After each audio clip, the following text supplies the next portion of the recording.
আসসালামু আলাইকুম রহমতুল্লাহি ওবারাকাতু। তিনি ছিলেন আমাদের প্রিয় নবীজির প্রথম স্ত্রী, ছিলেন নবীজির সুখ দুঃখের পরম বন্ধু। নবীজির গুণাবলী দেখে মূলত তাকে বিয়ে করেন তিনি ছিলেন তৎকালীন সময়ের আরবের সেরা ৫ জন ধনীর একজন। তার সকল ধন সম্পদ ব্যবহৃত হয় ইসলাম প্রতিষ্ঠার কাজে। বলছি মহিয়সী নারী আমাদের আম্মাজান হজরত খাদিজাতুল কুবরা রাদিয়াল্লাহু তাআলা আনহার কথা। তিনি তার জীবদ্দশায় নবীজিকে এতটাই ভালোবাসতেন যে আম্মাজান হজরত খাদিজাতুল কুবরা রাদিয়াল্লাহু তাআলা আনহা যতদিন দুনিয়াতে বেঁচে ছিলেন ততদিন নবীজি দ্বিতীয় বিয়ের কথা চিন্তাও করেননি। নবীজির দুঃখে তিনি যেমন কষ্ট পেতেন, নবীজির সুখে তেমনই সুখী হতেন। এই মহিয়সী নারীকে স্বয়ং আল্লাহ তাআলা হজরত জিব্রাইলের মাধ্যমে সালাম পাঠিয়েছিলেন। সুবহানাল্লাহ। আজ এই ভিডিওটিতে জানব যতদিন আম্মাজান খাদিজাতুল কুবরা বেঁচে ছিলেন নবীজি কেন দ্বিতীয় বিয়ের কথা চিন্তাও করেননি। হজরত খাদিজা রাদিয়াল্লাহু তাআলা আনহায়ের জীবন ও আদর্শ। হজরত মুহাম্মদ মুস্তাফা সাল্লাল্লাহু আলাইহি ওয়াসাল্লামের সম্মানিত স্ত্রীগণ এই উম্মতের মা। এই উম্মতের ওপর তাদের ত্যাগ তিতিক্ষা, কোরবান ও অবদান অনস্বীকার্য। নবী মুহাম্মদ সাল্লাল্লাহু আলাইহি ওয়াসাল্লাম জীবনে 11 জন স্ত্রী গ্রহণ করেছেন। তার এই 11 জন স্ত্রী গ্রহণের পেছনে দুনিয়াবি ও জৈবিক কোনো তাড়না ছিল না, ছিল এই উম্মতের খেদমতের সুমহান ধারা।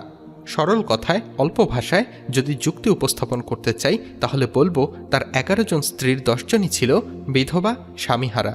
তিনি এমন কোনো ছন্নছাড়া মানুষ ছিলেন না যে তার কাছে সমাজের লোকেরা তাদের মেয়ে বিবাহ দিতে রাজি ছিল না, তাই বিধবা স্বামীহারা মহিলাদের বিবাহ করেছেন। যদি তিনি বলতেন তাহলে সবাই তাদের ঘরের সুন্দরী কুমারী রূপসী ললনাকে এনে দিতে একটুও কুণ্ঠাবোধ করত না। তিনি যখন প্রথম বিবাহ করেন তখন তার বয়স হয়েছিল 25 বছর। যৌবন শক্তিতে তখন শক্তিমান। তখন তার প্রয়োজন ছিল একজন নবাগত যৌবনা নারী, কিন্তু তিনি গ্রহণ করেছেন একজন 40 বছরের মহিলাকে, যিনি তার জীবন ও যৌবন শেষ করে যৌবনের শেষ প্রান্তে দাঁড়িয়েছিলেন। কিছুদিন পরেই তিনি গ্রহণ করবেন যৌবনহীনতা। নবীজি সাল্লাল্লাহু আলাইহি ওয়াসাল্লামের আগে আরও 2 জন স্বামীর সংসার করে এসেছেন। আগের ঘরের সন্তানও ছিল বেশ। সুস্থ শরীর নিয়ে যৌবনের শক্তিতে তাগড়া একজন যুবকের জন্য কি সাজে একজন 40 বছরের বৃদ্ধাকে বিয়ে করা? হজরত খাদিজা রাদিয়াল্লাহু তাআলা আনহায়ের জীবদ্দশায় তিনি দ্বিতীয় কোনো স্ত্রী গ্রহণ করেননি, অথচ প্রয়োজন ছিল প্রচুর।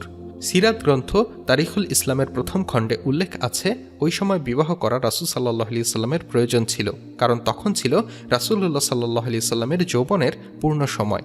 তখন ঘরে 50 বৃদ্ধা মহিলা। তিনি যখন হজরত খাদিজা রাদিয়াল্লাহু তাআলা আনহার পরে দ্বিতীয় স্ত্রী হিসেবে হজরত সাউদা বিনতে জামা রাদিয়াল্লাহু তাআলা আনহাকে গ্রহণ করেন তখন তার বয়স 50 ছুঁই করছে, যেখানে জৈবিক কোনো তাড়না বা তাগাদা ছিল না। হজরত আবুল হাসান আলী নদভী রহমতুল্লাহ আলাইহি আসসিরাতুন নাবিয়াহতে লিখেছেন, নবীজি সাল্লাল্লাহু আলাইহি ওয়াসাল্লাম যার সঙ্গেই বিবাহ বন্ধনে আবদ্ধ হয়েছেন তাতে হয়তো কোনো দাওয়াতি সুফল ছিল, কিংবা ব্যক্তিত্ব ও চরিত্রের বিশেষ কোনো প্রভাব ছিল, কিংবা ব্যাপক কোনো কল্যাণ অর্জন বা বড় কোনো সামাজিক অকল্যাণ দূরীভূতকরণ ইত্যাদি ফায়দা ও উপকার ছিল। তাছাড়া বৈবাহিক ও আত্মীয়তার সম্পর্কের আরবীয় সামাজিক ও সাম্প্রদায়িক জীবনধারায় বেশ প্রভাব ছিল। এটাকে তারা এতটা মূল্যায়ন করত পৃথিবীর অন্য কোনো জাতিগোষ্ঠীর মধ্যে যার নজির পাওয়া যায় না। আর তাই তো দেখা যায় এই সকল বৈবাহিক সম্পর্কের ইসলামের দাওয়াত আর তাবলিগের ইতিহাসে সুদূর প্রসারী প্রভাব ছিল। তাদের বিবাহের পেছনে উম্মতের মহিলা সংক্রান্ত হাজার হাজার মাসালা সমাধান ছিল। যদি তিনি একাধিক স্ত্রী গ্রহণ না করতেন তাহলে এই উম্মত বড় বিপাকে পড়ত। সেই বিপাকে যেন পড়তে না হয় তাই তিনি একাধিক বিবাহ করে সমস্যার সমাধান দিয়েছেন। আমাদের সেই পুণ্যাত্মা আম্মাজানদের পরিচয় আমাদের জানা প্রয়োজন। আমাদের আম্মাজানদের মধ্যে সর্বাগ্রে রাসূলুল্লাহ সাল্লাল্লাহু আলাইহি ওয়াসাল্লাম যাকে বিবাহ করেছেন তিনিই হলেন আম্মাজান হজরত খাদিজাতুল কুবরা রাদিয়াল্লাহু তাআলা আনহা। হজরত খাদিজা রাদিয়াল্লাহু তাআলা আনহা এর বংশ পরিচয় হল কুসাই ইবনে আব্দুল উজ্জা ইবনে আসআ ইবনে খুয়াইলিদ। হজরত খাদিজাতুল কুবরা রাদিয়াল্লাহু তাআলা আনহা খুয়াইলিদেরই কন্যা। কোসাই পর্যন্ত পৌঁছে বংশ পরম্পরা রাসূলুল্লাহ সাল্লাল্লাহু আলাইহি ওয়াসাল্লামের বংশের সঙ্গে মিশে গেছে। হজরত খাদিজাতুল কুবরা একজন পুণ্যবতী মহিলা ছিলেন। আরব সমাজে তাকে তাহেরা নামে ডাকা হতো। তার মাতার নাম ছিল ফাতেমা বিনতে জায়দা। হজরত খাদিজাতুল কুবরা এর প্রথম বিয়ে হয়েছিল তামিম গোত্রের জরারাহ এর পুত্র আবু হালার সঙ্গে। আবু হালা থেকে তার 2 জন সন্তান রয়েছে। একজনের নাম হিন্দ ইবনে আবু হালা, তিনি ইসলাম গ্রহণ করেছিলেন প্রথম দিকেই। তার থেকে রাসূলুল্লাহ সাল্লাল্লাহু আলাইহি ওয়াসাল্লাম শামায়েলের বর্ণনা পাওয়া যায়। শুধু তাই, তার থেকেই শামায়েলের বর্ণনা বেশি। তিনি সুসাহিত্যিক ও ভাষাবিদ ছিলেন। জঙ্গে জামালে হজরত আলী রাদিয়াল্লাহু তাআলা আনহুর পক্ষে শাহাদত বরণ করেন। অন্যজনের নাম হারিস ইবনে আবু হালা। আবু হালার মৃত্যুর পর আতিক নামের একজনের সঙ্গে, যিনি মাকজুমি গোত্রের আয়েজের পুত্র।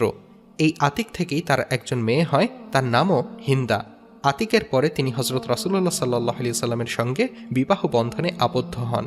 রাসূল থেকে তার ঔরসে মোট 6 জন সন্তান হয়েছে। 2 জন কিশোর বয়সেই মারা যান।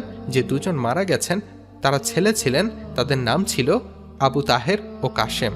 হজরত ইব্রাহিম ব্যতীত রাসূলুল্লাহ সাল্লাল্লাহু আলাইহি সাল্লামের সব সন্তানই তার গর্ভে এসেছে।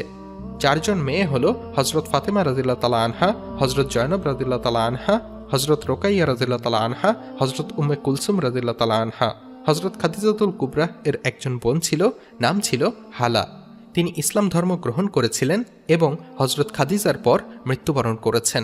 হজরত রাসূল করিম সাল্লাল্লাহু আলাইহি সাল্লাম তাকে খুব পছন্দ করতেন, তার খোঁজ খবর রাখতেন। খাদিজার মৃত্যুর পর একবার হজরত হালা রাসূলের সাক্ষাতে এলেন। তিনি ঘরের বাহির থেকে অনুমতি চাইলেন। তার গলার কণ্ঠস্বর ছিল অবিকল খাদিজার মতো। তার কণ্ঠ শুনে রাসূল সাল্লাল্লাহু আলাইহি সাল্লামের খাদিজার কথা মনে পড়ে গেল। যেখানে হজরত আয়েশা রাদিয়াল্লাহু তাআলা আনহা উপস্থিত ছিলেন, তার অত্যন্ত হিংসা হলো। তিনি বলে উঠলেন, আপনার কি হয়েছে যে এক বৃদ্ধা, তাও আবার মারা গেছে, তার কথা সবসময় মনে পড়ে? খোদা তাআলা আপনাকে তার থেকে উত্তম স্ত্রী দান করেছেন। এর উত্তরে রাসূল সাল্লাল্লাহু আলাইহি সাল্লাম বলেন, কখনো নয় হে আয়েশা। যখন মানুষ আমাকে মিথ্যাবাদী বলেছিল তখন খাদিজা আমাকে সত্যবাদী বলে স্বীকৃতি দিয়েছিল। যখন মানুষ কাফের ছিল তখন খাদিজা ইসলাম ধর্ম গ্রহণ করেছিল। যখন আমার কোনো সাহায্যকারী ছিল না তখন খাদিজা আমার সাহায্যকারী হয়েছে। তার গর্ভেই আমার সন্তান হয়েছে। ইস্তিয়াব হজরত খাদিজা অধ্যায়। স্ত্রীদের মধ্যে তাকেই বেশি ভালোবাসতেন এবং সদা সর্বদা তার কথাই আলোচনা করতেন। তার মৃত্যুর পর বাড়িতে কোনো পশু জবে হলে রাসূল সাল্লাল্লাহু আলাইহি ওয়াসাল্লাম খাদিজার বান্ধবীদের বাড়ি খুঁজে খুঁজে পাঠাতেন।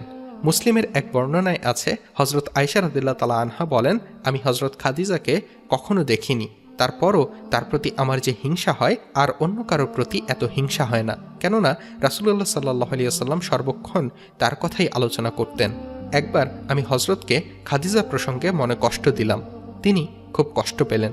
অতঃপর তিনি আমাকে বললেন, আল্লাহ পাকই আমার অন্তরে তার প্রতি ভালোবাসা সৃষ্টি করে দিয়েছেন। নবুয়তের 7ম বছর মুহররম মাসে কুরাইশরা মুসলমানদের বয়কট করে। তারা শিয়াবে আবু তালিবে আশ্রয় গ্রহণ করেন। রাসূলুল্লাহ সাল্লাল্লাহু আলাইহি ওয়াসাল্লামের সঙ্গে খাদিজাও সেখানে অন্তরিত হন। প্রায় 3টি বছর বনি হাশিম দারুণ দুর্ভিক্ষের মাঝে অতিবাহিত করে। গাছের পাতা ছাড়া জীবন ধারণের আর কোনো ব্যবস্থা তাদের ছিল না। স্বামীর সঙ্গে খাদিজাও সে কষ্ট হাসি মুখে সহ্য করেন। এমন দুর্দিনে হজরত খাদিজা নিজের প্রভাব খাটিয়ে বিভিন্ন উপায়ে কিছু খাদ্য খাবারের ব্যবস্থা মাঝে মধ্যে করতেন। হজরত খাদিজার মৃত্যু। খাদিজার পিতার মৃত্যু কখন হয়েছিল সে সম্পর্কে মতভেদ আছে। কেউ বলেছেন ফিজার যুদ্ধে মারা যান। ইমাম সুহাইলির মতে ফিজার যুদ্ধের আগেই মারা যান। হায়াতুস সাহাবা 2:652। আরেক বর্ণনায় রাসূলুল্লাহ সাল্লাল্লাহু আলাইহি সাল্লামের সঙ্গে 25 বছর দাম্পত্য জীবন অতিবাহিত করার পর নবুয়তের 10ম বছর 10ই রমজান 65 বছর বয়সে হজরত খাদিজা মক্কায় ইন্তেকাল করেন। জানাজা পড়ার বিধান তখনও চালু হয়নি, তাই বিনা জানাজায় তাকে মক্কার কবরস্থানে জান্নাতুল মুআল্লায় দাফন করা হয়। নবী করিম সাল্লাল্লাহু আলাইহি ওয়াসাল্লাম নিজেই তার লাশ কবরে নামান। আম্মাজান হজরত খাদিজার ফজিলত ও মর্যাদা বর্ণনা করে শেষ করা যাবে না। আমরা অবাক বিস্ময়ে লক্ষ্য করি, আরবের সেই ঘোর অন্ধকার দিনে এক মহিলা নিঃসংকোচে রাসূল সাল্লাল্লাহু আলাইহি ওয়াসাল্লামের নবুয়তে বিশ্বাস স্থাপন করেছেন। তার মনে বিন্দুমাত্র সংশয় ও সন্দেহ নেই। সেই ওহী নাজিলের প্রথম দিনই ওরাকার নিকট গমন এবং রাসূলের নবী হওয়া সম্পর্কে তার দৃঢ় প্রত্যয় ঘোষণা সবকিছুই গভীরভাবে ভেবে দেখার বিষয়।